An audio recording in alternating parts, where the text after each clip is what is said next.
Assalamualaikum warahmatullahi wabarakatuh. Hamdan wa syukran ala ni'amillah. Amma ba'du. Qala Allah Ta'ala fil Qur'anil Karim, a'udzu billahi minasyaitonir rajim. Bismillahirrahmanirrahim. Ya ayyuhan nasu inna khalaqnakum min dzakari wa unsa wa ja'alnakum syu'uban wa qabaila lita'arafu. Inna akramakum indallahi atqakum. Innallaha alimun khabir. Shadaqallahul adzim. Bersyukur kepada Allah dengan mengucapkan alhamdulillahirabbil alamin, bersalawat kepada nabi kita Allahumma shalli ala sayyidina Muhammad wa ala ali sayyidina Muhammad. Bapak Ibu yang dimuliakan Allah, ada 4 pertanyaan. Yang pertama, apa itu kerukunan umat beragama? Yang kedua, siapa yang menginginkan terciptanya kerukunan umat beragama? Yang ketiga, apa keuntungannya ketika terciptanya kerukunan umat beragama? Dan yang keempat, apa kerugiannya ketika tidak terciptanya kerukunan umat beragama? Pertanyaan pertama, kerukunan umat beragama.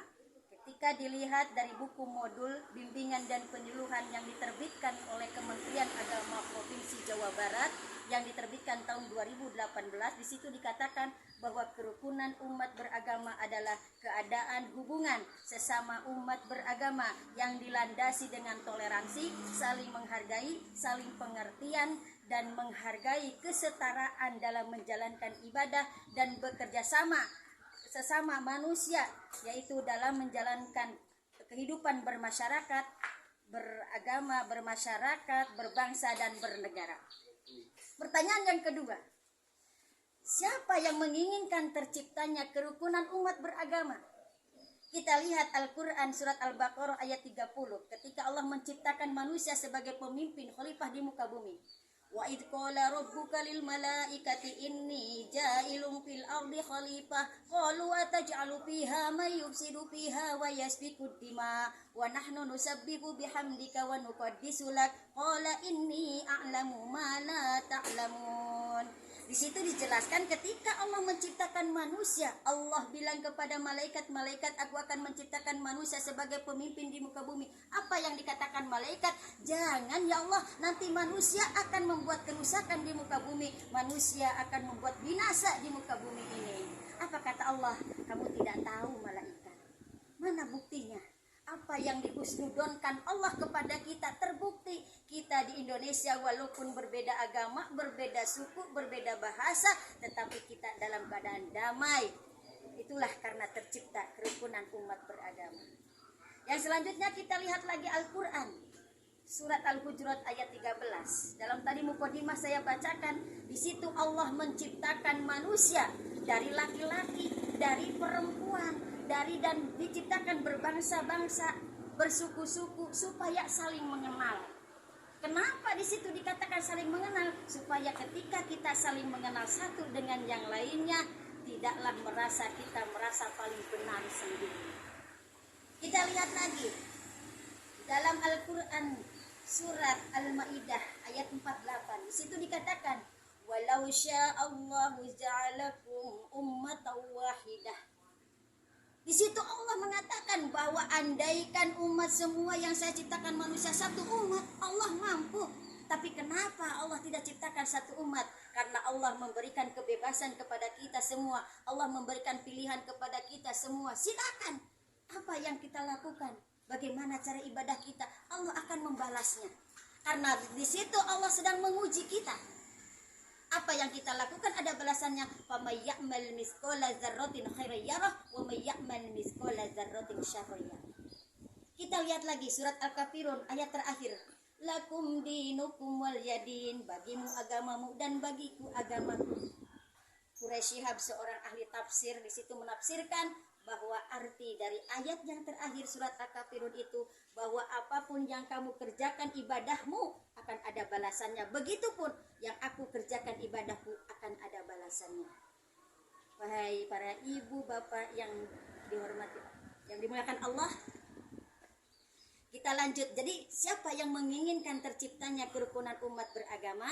Yang pertama, Allah pun menginginkannya. Yang kedua, Nabi pun menginginkan terciptanya kerukunan umat beragama. Lihat salah satunya ketika Nabi selalu menyuapin seorang kakek yang berada di sudut kota Madinah.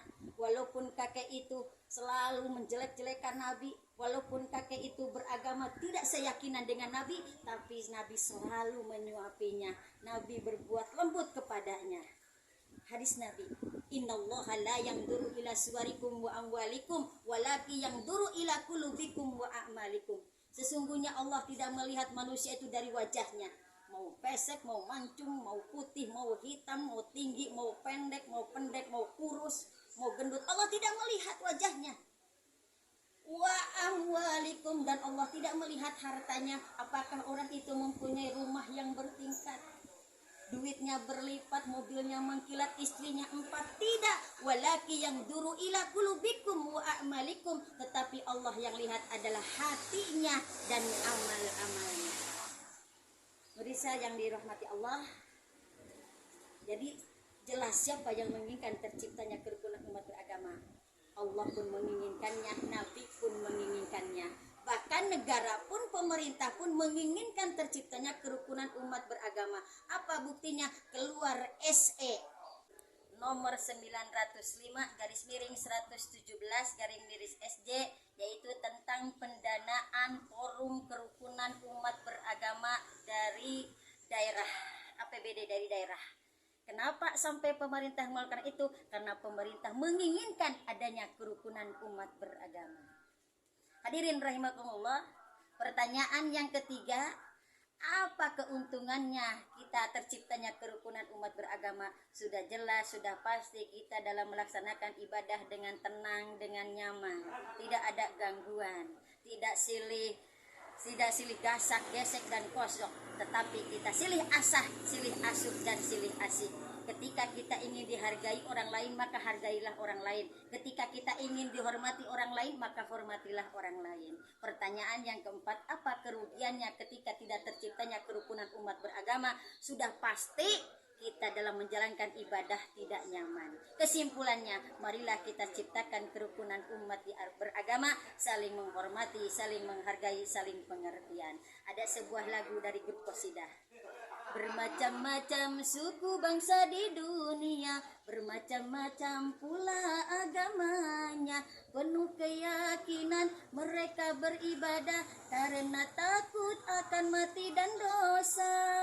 Umat Islam rumah sucinya masjid, umat Nasrani rumah sucinya gereja, umat Buddha rumah sucinya wihara, umat Hindu rumah sucinya pura.